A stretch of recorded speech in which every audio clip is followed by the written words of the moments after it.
Hello everyone, कैसे हैं आप लोग। मैं आशा करता हूं कि आप लोग अच्छे होंगे और आपकी पढ़ाई भी अच्छे से हो रही होगी। आज की इस वीडियो में हम लोग परावैद्युत तथा संधारित्र से संबंधित कुछ और महत्वपूर्ण आंगिक प्रश्न पढ़ेंगे। पिछले वीडियो में हम लोगों ने डायइलेक्ट्रिक्स एंड कैपेसिटर से रिलेटेड इंपॉर्टेंट कुछ न्यूमेरिकल्स जो इंपॉर्टेंट थे वो हम लोग ऑलरेडी पढ़ चुके हैं। जो लोग पिछला वीडियो नहीं देख पाए हैं, इंपॉर्टेंट जो न्यूमेरिकल्स थे उनके वीडियो को मिस कर चुके हैं, नहीं देखे हैं, अगर वो ये वीडियो यूट्यूब पे देख रहे हैं तो इस वीडियो के डिस्क्रिप्शन बॉक्स में पिछले वीडियो का लिंक दे दिया जा रहा है, वहाँ से पिछले जो इंपॉर्टेंट न्यूमेरिकल्स है उसको देख लीजिएगा। तो आइए आज का वीडियो शुरू करते हैं और लेते हैं आज का पहला न्यूमेरिकल। हमारा आज का पहला न्यूमेरिकल है, दिए गए परिपथ में यदि बिंदु ए तथा बिंदु बी के बीच 150 वोल्ट विभवांतर लगाया जाए तो 6 माइक्रोफैरड के संधारित्र के प्लेटों के मध्य ऊर्जा ज्ञात कीजिए। मतलब जो ये हमारा डायग्राम है, इसमें हमारे पास 4 संधारित्र दिए गए हैं, 2 माइक्रोफैरड, 3 माइक्रोफैरड, 1.8 माइक्रोफैरड और 6 माइक्रोफैरड। तो पूछ रहा है 6 माइक्रोफैरड पे जो प्लेट लगी हुई है, इन प्लेटों के मध्य जो ऊर्जा होगी वो ऊर्जा कितनी होगी वो हमको क्या करना है, ज्ञात करना है।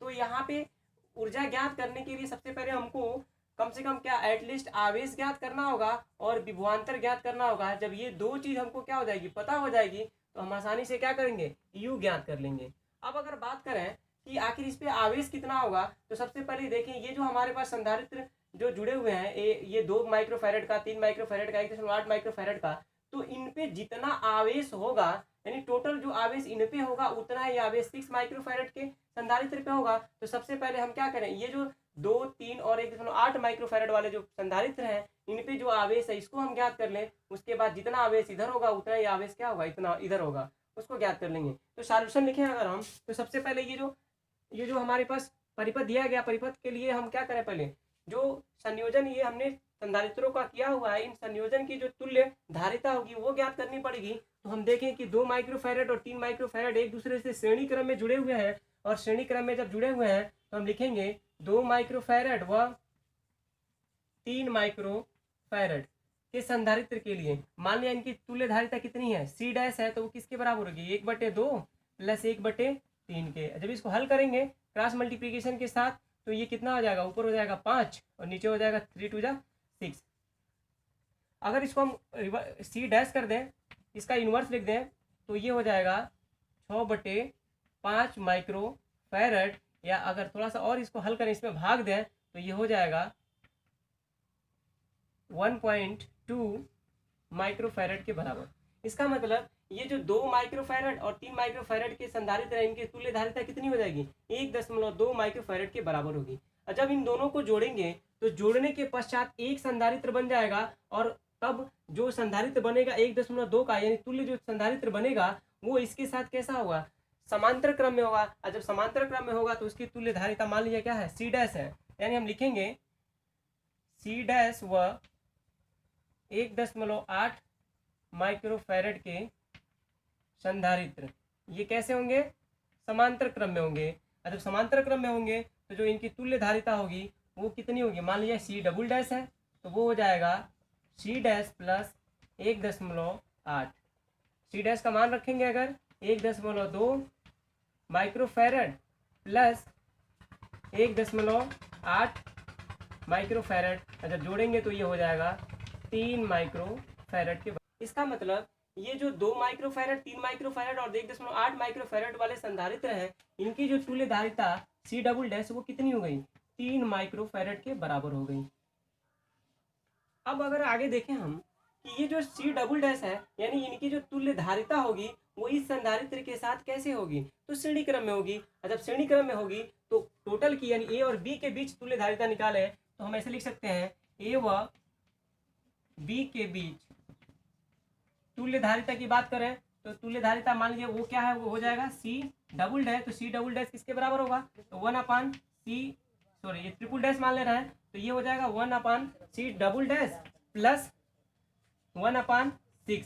और जब मान रखेंगे 1/c डबल डैश का, तो 1/c डबल डैश के लिए लिख देंगे 1/3 प्लस 1/6। और जब इन दोनों को हल करेंगे तो हम यहाँ से 2 से मल्टीप्लाई कर दें ऊपर, तो कितना हो जाएगा 3/6, या कटने के बाद इसको काटेंगे, अगर हर और अंश देखें कि यहाँ पे 3 3 कॉमन है तो कॉमन निकाल लें अगर, तो ये हो जाएगा 1/2। और अगर सी ट्रिपल डैश लिखें तो सी ट्रिपल डैश किसके बराबर हो जाएगा, तो वो हो जाएगा 2 माइक्रो फैरेड के बराबर होगा। इसका मतलब जो बिंदु ए और बी के बीच जो तुल्य धारिता होगी, यानी ये टोटल संधारित्र लगे हुए हैं, इनकी जो तुल्य धारिता वो कितनी होगी, तो वो तुल्य धारिता सी ट्रिपल डैश किसके बराबर होगी, 2 माइक्रो फैरेड के बराबर होगी। अब हम क्या करें, ये तो हमको पता चल गया कि ये जो ए और बी के बीच जो संधारित्र लगे हुए हैं इनकी तुल्य धारिता कितनी है, 2 माइक्रो फैरेड के बराबर है। तो अब हम क्या करें, ये जो संयोजन है, संयोजन पे कितना आवेश है ये ज्ञात करें। तो आवेश के लिए अगर हमने क्या मान लिया क्या है, वो क्यू है, तो क्यू बराबर क्या हो जाएगा, सी भी मान रख दें। अभी हम सी का मान निकाले हैं, कितना आया है 2 माइक्रो फैरेड, तो 2 माइक्रो फैरेड यानी 2 × 10⁻⁻6 फैरेड हो जाएगा। और वोल्ट विवो की बात करें तो वो कितना है, 150 वोल्ट है, तो यानी क्यू का मान कितना हो जाएगा, इसे मल्टीप्लाई कर देंगे तो ये 300 × 10⁻⁻6 कूलाम के बराबर होगा। अब एक चीज देख लीजिए यहाँ पे कि ये जो 300 × 10⁻⁻6 कूलाम है वो इन पे भी होगा और उतना ही आवेश क्या होगा, 6 माइक्रो फैरेड के का जो संधारित्र है उस पे भी होगा। अब हमको आवेश का मान पता चल गया 6 माइक्रो फैरेड पे कि आवेश कितना होगा, तो 300 × 10⁻⁻6 कूलाम के बराबर होगा। जबकि अगर हम विभव की बात करें तो विभव निकालने के लिए V बराबर क्या हो जाएगा, V बराबर Q/C। Q का मान आ गया हमारे पास 300 × 10⁻⁻6 और C का मान है हमारे पास 6 माइक्रो फैरेड, यानी 6 माइक्रो फैरेड का मतलब 6 × 10⁻⁻6। तो यहाँ से देखें अगर हम, तो ये क्या हो जाएगा, इससे ये कैंसिल हो गया और ये इससे डिवाइड कर दें अगर, तो ये कितना हो जाएगा 50 वोल्ट। यानी जो विभव होगा वो कितना हो जाएगा 50 वोल्ट। और जो इसकी धारिता, जो संयोजन की तुल्य धारिता वो कितनी है, 2 माइक्रो फैरेड। और जो आवेश होगा वो कितना है, 300 × 10⁻⁻6 कूलाम। भी का मान पता चल गया कि जो 6 माइक्रो फैरेड की जो संधारित्र है वो कितने विभव पे है, यानी उसके प्लेटों के मध्य अगर विभवांतर की बात करें तो वो कितना है, 50 वोल्ट है। और अगर हम ऊर्जा की बात करें कि ऊर्जा कितनी होगी, तो ऊर्जा मान लिया क्या है, यू है, तो यू किसके बराबर होगा, यू बराबर 1/2 CV²। 1/2 सी का मान है 6 माइक्रो फैरेड, यानी 6 × 10⁻⁻6।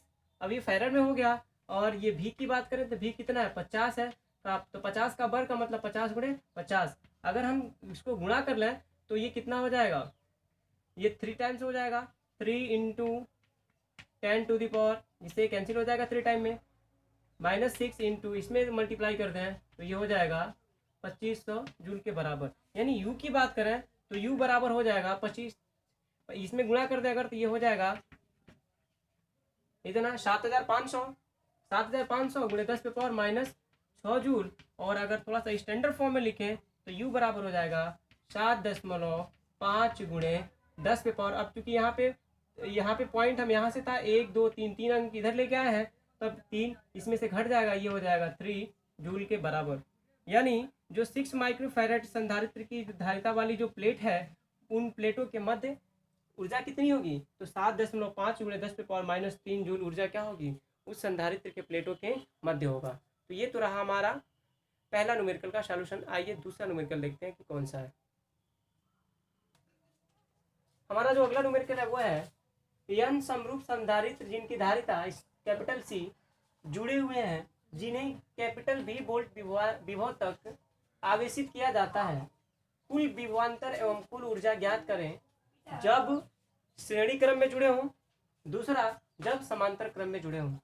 तो यहाँ पे हमको क्या करना है, हमारे पास n संधारित्र है, स्मॉल n संधारित्र है, जिनमें प्रत्येक की धारिता क्या है, समान है, और वो कितनी है, कैपिटल C है।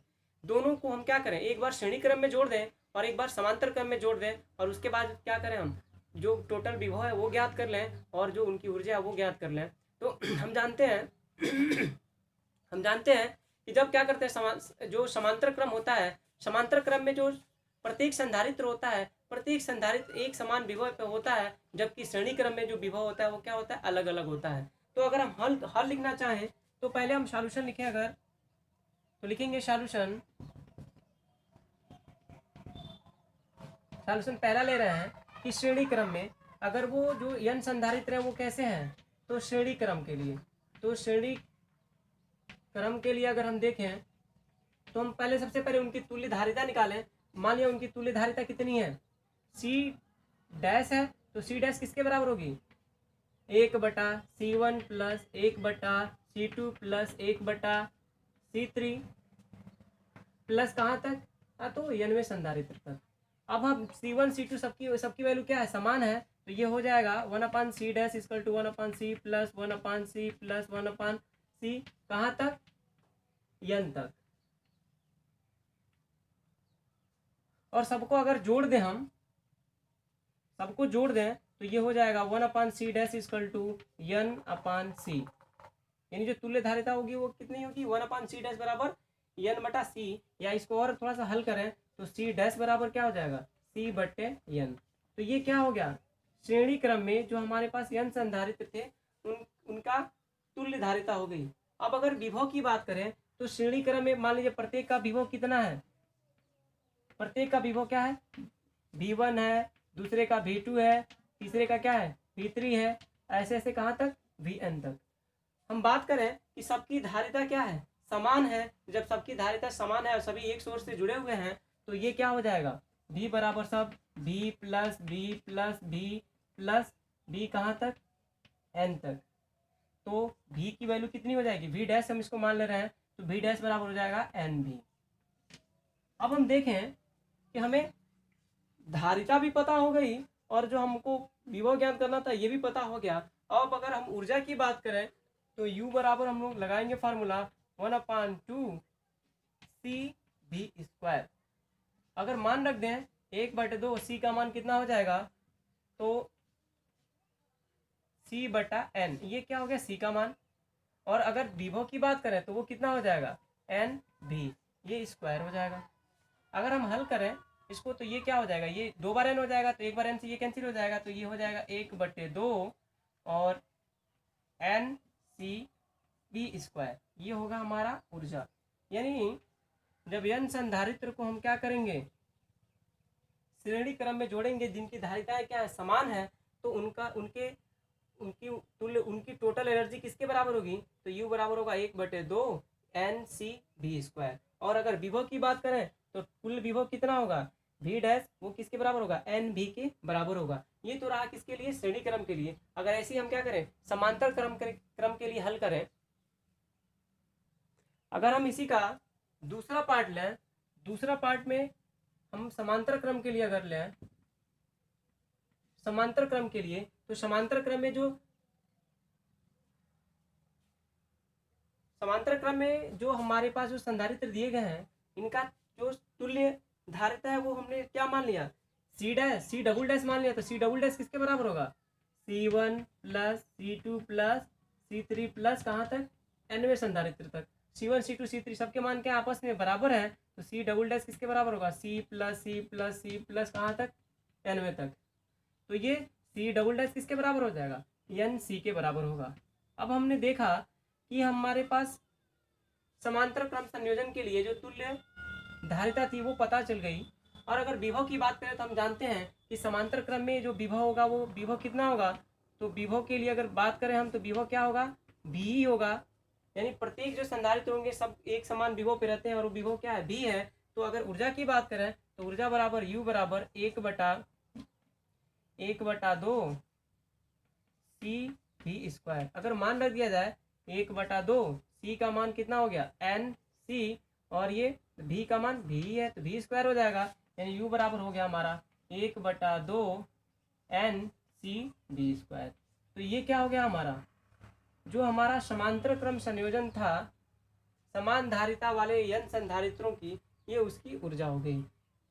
यहाँ पे हम देख रहे हैं कि चाहे हम समांतर क्रम में जोड़ें चाहे हम श्रेणी क्रम में जोड़ें, जो ऊर्जा है वो क्या है, एक समान है। लेकिन जो विभव है, विभव क्या हो रहा है, कम और ज़्यादा हो रहा है। उसमें विभव क्या हो रहा था, जब हम श्रेणी क्रम में जोड़ रहे थे तो NV हो रहा था, जबकि हम क्या करें, जब हम इसको समांतर क्रम में जोड़े हैं तो ये केवल V के बराबर है। हमने देखा कि जब हम श्रेणी क्रम में जोड़े हुए थे जो तुल्य धारिता थी वो क्या थी, C/n के बराबर थी, जबकि हमने जब समांतर क्रम में जोड़ा तो ये किसके बराबर है, NC के बराबर है। तो ये तो रहा हमारा दूसरे क्वेश्चन का सॉल्यूशन। आइए तीसरा न्यूमेरिकल देखते हैं। हमारा जो अगला न्यूमेरिकल है वो है निम्न चित्र में प्रत्येक संधारित्र पर आवेश ज्ञात कीजिए। ये क्वेश्चन 2009 में यूपी बोर्ड 2009 में पूछा गया है। अभी तक जितने भी क्वेश्चन बताए गए हैं, डिस्कस हुए, सभी किसी न किसी एग्जाम में, खास करके यूपी बोर्ड के एग्जाम में पूछे गए हैं। तो हमारे पास ये डायग्राम है, ये देखिए एक संधारित्र यहाँ पे है, दूसरा संधारित्र यहाँ पे, और इसको हम 6 वोल्ट के स्रोत से जुड़े हुए हैं। तो पूछा जा रहा है कि प्रत्येक संधारित्र पर 2 माइक्रोफैरड वाले संधारित्र पर और 4 माइक्रोफैरड वाले संधारित्र पर कितना आवेश होगा हमको ज्ञात करना है। तो आवेश ज्ञात करने के लिए सबसे पहले हमको क्या करना पड़ेगा, ये जो 2 माइक्रोफैरड और 4 माइक्रोफैरड संधारित्र जुड़े हुए हैं, इनकी तुल्य धारिता ज्ञात करनी पड़ेगी। और तुल्य धारिता ज्ञात कैसे करेंगे कि हम ये देख रहे हैं कि ये एक दूसरे से कैसे जुड़े हुए हैं, तो एक दूसरे से ये समांतर क्रम में जुड़े हुए हैं। और जब समांतर क्रम में जुड़े होते हैं तो जो इनकी तुल्य धारिता होती है वो हम लिखेंगे सॉल्यूशन में लिखेंगे कि 2 माइक्रोफैरड व 4 माइक्रोफैरड के संधारित्र एक दूसरे से कैसे जुड़े हुए हैं, समांतर क्रम में जुड़े हुए हैं। इसलिए इनकी जो तुल्य धारिता होगी वो क्या है, अगर C है तो वो किसके बराबर होगी, 2 माइक्रोफैरड प्लस 4 माइक्रोफैरड। और जब इनको हल करेंगे तो C बराबर हो जाएगा 6 माइक्रोफैरड के बराबर होगा। तो ये तो क्या हो गया, इसकी धारिता होता है 6 माइक्रोफैरड के बराबर होगी। तो ये जो संयोजन है, संयोजन पे कुल आवेश अगर निकाले और वो क्या है, अगर Q है तो Q बराबर क्या होता है, C का मान अभी हम निकाले हैं 6 माइक्रोफैरड और विभव कितना है 6 वोल्ट है। तो जब Q को हल करेंगे तो ये कितना हो जाएगा, 36 माइक्रोकुलाम के बराबर होगा। यानी ये जो संयोजन है, इन टोटल संयोजन पे, यानी पूरे टोटल ये जो डायग्राम बनाया गया है उस पर कितना आवेश होगा, तो वो किसके बराबर होगा, 36 माइक्रोकुलाम के बराबर होगा। अब हमको क्या करना है, एक एक जो संधारित्र है उस पर कितना आवेश होगा ये ज्ञात करना है। तो ये ज्ञात करने के लिए अगर हम देखें तो टोटल कितना हो जाएगा, तो इसको हम पहले मान निकाल लें कि 2 माइक्रोफैरड के संधारित्र पर आवेश के संधारित्र पर अगर आवेश की बात करें तो हम लिख सकते हैं वो अगर क्या है, मान लीजिए Q1 है तो Q1 बराबर हो जाएगा कितना है वो 2, और टोटल को जोड़ लेंगे 2 और 4 कितना हो जाएगा 6, और ये किसके बराबर है, टोटल कितना है 36। तो हम इस 6 से अगर डिवाइड कर दें तो कितना बार में कटेगा, 6 बार में। तो ये 6 दूना 12 क्या हो जाएगा 12 माइक्रोकुलाम। यानी जो 2 माइक्रोफैरड के संधारित्र पे जो आवेश होगा वो कितना होगा 12 माइक्रोकुलाम के बराबर होगा। जबकि टोटल कितना है 36 है, तो एक पे हो गया 12 माइक्रोकुलाम, तो दूसरे पे कितना हो जाएगा 24। अगर उसको निकालना चाहें तो हम लिखेंगे 4 माइक्रोफैरड के संधारित्र पर अगर निकालेंगे वो क्या है, अगर Q2 है तो Q2 के लिए क्या करेंगे 4 और टोटल कितना कर देंगे दोनों को जोड़ के 6, और ये कितना है 36। तो ये 6 बार में कट जाएगा, 6 चौका 24 माइक्रोकुलाम। यानी जो दूसरा संधारित्र होगा 4 माइक्रोफैरड वाला, उस पर कितना आवेश होगा, तो उस पर होगा 24 माइक्रोकुलाम के आवेश के बराबर होगा। जो हमारा अगला न्यूमेरिकल है वो ये है, 2 बड़ी पतली धातु की प्लेटें एक दूसरे के समांतर एवं निकट हैं। प्लेटों के पृष्ठीय आवेश घनत्वों के चिन्ह विपरीत हैं तथा इनका परिमाण 17.0 × 10⁻22 कूलाम प्रति मीटर स्क्वायर है। तो यहाँ पे हमसे 3 क्वेश्चन पूछे जा रहे हैं। पहला पॉइंट यह है कि पहली प्लेट के बाह्य क्षेत्र में, दूसरी प्लेट के बाह्य क्षेत्र में, और तीसरा प्लेटों के मध्य वैद्युत क्षेत्र ज्ञात करना। मतलब हमको ये क्या करना है, पहली प्लेट के बाहर, दूसरी प्लेट के बाहर, और तीसरा क्या है प्लेटों के बीच हमको वैद्युत क्षेत्र ज्ञात करना है। 3 जगह हमको वैद्युत क्षेत्र क्या करनी है, ज्ञात करनी है। अगर हम बात करें, ये भी क्वेश्चन हमारा बोर्ड में पूछा गया है। अगर हम देखें कि अगर ये मान लिया हमारा क्या है, ये हमारा डायग्राम है, ये हमारी P1 प्लेट मान लिया और ये क्या है P2, कह रहा है कि दोनों के आवेश घनत्व तो क्या है, चिन्ह विपरीत है। तो चिन्ह विपरीत का मतलब आवेश घनत्व का मतलब सिग्मा बराबर क्या होता है Q/A। तो A तो क्या होगा नॉन निगेटिव होता है, यानी क्या ये जो Q है, Q के धनात्मक होने पे ये धनात्मक और ये Q के ऋणात्मक होने पे ये ऋणात्मक। तो ये मान लीजिए क्या है P1 है और इस पे क्या है धन आवेश है, इसका मतलब इसके लिए जो पृष्ठीय आवेश घनत्व होगा सिग्मा 1 वो मान लीजिए क्या होगा धनात्मक, जबकि जो सिग्मा 2 होगा वो भी क्या होगा ऋणात्मक होगा। अब दोनों सिग्मा 1 और सिग्मा 2 आपस में क्या है बराबर है, और दोनों का मान वैल्यू कितना है 17.0 × 10⁻22। अगर हम देखें ये ऑलरेडी हम लोग जब थ्योरी पढ़ रहे थे तभी पढ़ चुके हैं। हम जानते हैं कि इसके कारण मान लिया कि हमने क्या, वैद्युत क्षेत्र की तीव्रता E1 है और इसके कारण वैद्युत क्षेत्र की तीव्रता E2 है। अगर हम देखें, ये मान लीजिए पहले प्लेट के बाहर, ये मान लीजिए यहाँ पे बिंदु है, ये बिंदु P है। अगर हम बात करें E1 तो E1 की दिशा क्या होगी, प्लस से बाहर की तरफ होती है, यानी प्लस प्लेट से बाहर की तरफ होगी, यानी ये क्या होगा, E1 का दिशा होगा। अगर हम ये देखें E2 की बात करें तो E2 किधर होगा, माइनस प्लेट के लिए अंदर की तरफ होता है, अंदर की तरफ मतलब ये E2 की दिशा होगी। और चूंकि दोनों σ1 और σ2 दोनों क्या आपस में परिमाण में बराबर है, जब परिमाण में बराबर है और दोनों एक दूसरे के विपरीत है, इसलिए ये बिंदु P पर, यानी जो पहला होगा, पहली प्लेट के मध्य वैद्युत क्षेत्र वो कितना होगा, तो वो होगा 0। वो किसके बराबर होगा, वो 0 के बराबर होगा। ये हमारा पहला सॉल्यूशन हो गया ओरली। अगर दूसरे प्लेट की बात करें तो दूसरे प्लेट के बाद क्षेत्र में, दूसरे प्लेट के बाद क्षेत्र मान लीजिए वो बिंदु कहाँ पे है, यहाँ पे है, इसको हमने मान लिया Q। फिर यहाँ पे अगर हम बात करें E1 की दिशा, तो E1 की दिशा प्लेट से बाहर की तरफ होगी, यानी ये E1 की दिशा होगी। अगर हम E2 की दिशा करें तो वो प्लेट के अंदर की तरफ होगी, ये E2 की दिशा होगी। फिर हम अगर देखें तो ये दोनों क्या है, परिमाण में E1 E2 बराबर और दोनों एक दूसरे के विपरीत, यानी यहाँ पे भी क्या होगी, वैद्युत क्षेत्र की तीव्रता का परिणामी क्या होगा, 0 होगा।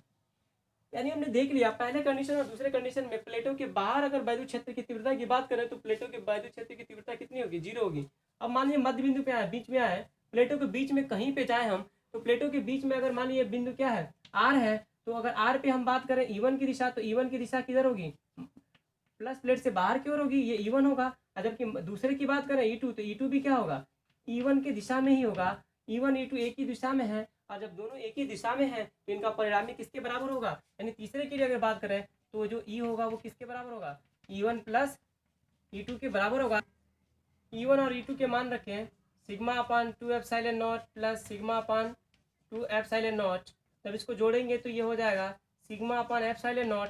जब सिग्मा का मान रखेंगे 17.0 × 10⁻22 और बटा हो जाएगा एप्सिलॉन नॉट की वैल्यू 8.85 × 10⁻12। जब इसको हल करेंगे, जब इसको काटेंगे तो लगभग कितनी बार में कटेगा, ये E बराबर 1.92 × 10⁻, ये -12 है तो ऊपर जाएगा तो +12, और चूंकि -22 है तो 12 घट जाएगा तो कितना हो जाएगा, -10 मात्रक हो जाएगा वोल्ट प्रति मीटर। तो ये क्या होगा, ये जो प्लेटें हैं, पतली प्लेटें हैं, उनके मध्य ये वैद्युत क्षेत्र की तीव्रता हो जाएगी। तो यहाँ से कंफर्म हो गया कि जब दो प्लेटें क्या होती हैं, समांतर रखी होती हैं, उनके बीच की दूरी बहुत कम होती है, तो उस स्थिति में हम क्या करें, अगर चाहे हम पहले प्लेट के बाहर जाए चाहे दूसरे प्लेट के बाहर जाए, प्लेटों के बाहर जो वैद्युत क्षेत्र की जो तीव्रता होगी वो कितनी होती है, 0 होती है। जबकि अगर हम क्या करें, प्लेटों के मध्य किसी भी जगह पे हम क्या करें, वैद्युत क्षेत्र की तीव्रता ज्ञात करें, तो वो किसके बराबर होगी, तो वो होगी E बराबर σ/ε0 के। और जब हमने क्या किया, इसको कैलकुलेट किया तो E बराबर आ गया 1.92 × 10⁻−10 वोल्ट प्रति मीटर। तो ये तो रहा हमारा सॉल्यूशन। जो हमारा अगला न्यूमेरिकल है वो है 7 पिकोफैरेड, 3 पिकोफैरेड व 4 पिकोफैरेड धारिता वाले 3 संधारित्रों को पार्श्व क्रम का मतलब समांतर क्रम में जोड़ा गया है।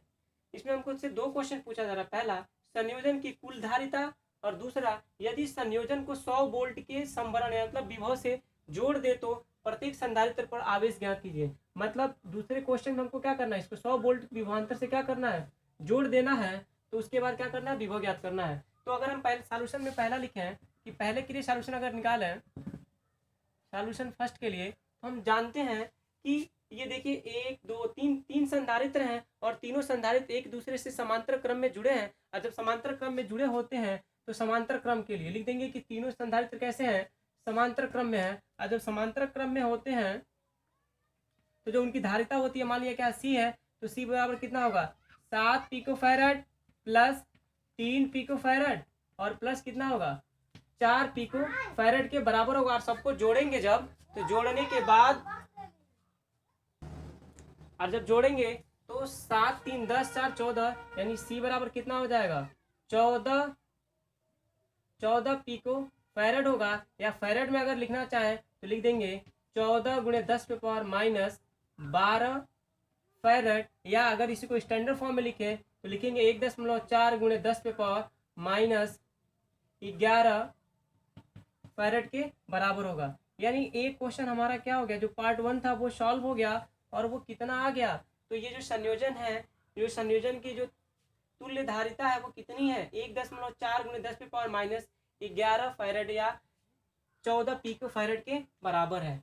अब अगर दूसरे की बात करें, जो दूसरा पार्ट है, तो दूसरे पार्ट में अगर हम देखें कि जब हम इसको 100 वोल्ट के विभवांतर से जोड़ेंगे तो इसका विभव 100 वोल्ट होगा, इसका भी विभव 100 वोल्ट होगा और तीसरा, यानी तीनों का विभव क्या होगा, समान होगा। और उस स्थिति में मान लिया जो इस पे जो आवेश है 7 पिको फैरेड वाले पे वो क्या है, Q1 है, दूसरे पे क्या है, Q2 है और तीसरे पे क्या है, Q3 है। तो Q1 निकालेंगे अगर, तो Q1 बराबर क्या होगा, Q1 बराबर हो जाएगा C1 भी, और जब C1 का मान रखेंगे तो C1 का मान कितना है, 7 पिको फैरेड, यानी फैरेड में जब चेंज करेंगे तो -12 से गुणा कर देंगे, और जब 100 से गुणा कर देंगे तो ये हो जाएगा 7 × 10⁻−10 कूलम। तो ये पहला संधारित्र है जिसपे कितना होगा आवेश, 7 × 10⁻−10 कूलम। जबकि दूसरे संधारित्र पे मान लीजिए आवेश क्या है, Q2 है, तो Q2 किसके बराबर होगा, C2 भी के। तो C2 का मान अगर रखें तो वो कितना है, 3 पिको फैरेड, यानी फैरेड में चेंज कर देंगे तो -12, और ये क्या करेंगे, इसको कितना विभव दिया जा रहा है, तो इसको भी विभव कितना दिया जा रहा है, 100, और जब इसको गुणा करेंगे तो ये हो जाएगा 3 × 10⁻−10 कूलम। तो ये हमारा क्या हो गया, दूसरे। और अगर हम ऐसे ही तीसरे संधारित्र पे जो आवेश है वो Q3 निकाले तो Q3 किसके बराबर होगा, C3 भी के, और Q3 का अगर मान रखें वो कितना है, 4 है, 4 × 10⁻12, और विभव कितना है 100, जब गुणा कर देंगे तो ये हो जाएगा 4 × 10⁻10 कूलम। तो ये प्रत्येक संधारित्र पे आवेश हो गया, यानी 7 पिको फैरेड वाले संधारित्र पे कितना होगा, 7 × 10⁻10 कूलम। जबकि दूसरे वाले 3 पिको फैरेड वाले पे कितना होगा, 3 × 10⁻10 कूलम। जबकि 4 पिको फैरेड वाले पे कितना होगा, 4 × 10⁻10 कूलम आवेश होगा। तो ये तो रहे हमारा क्वेश्चन नंबर 5 का सॉल्यूशन।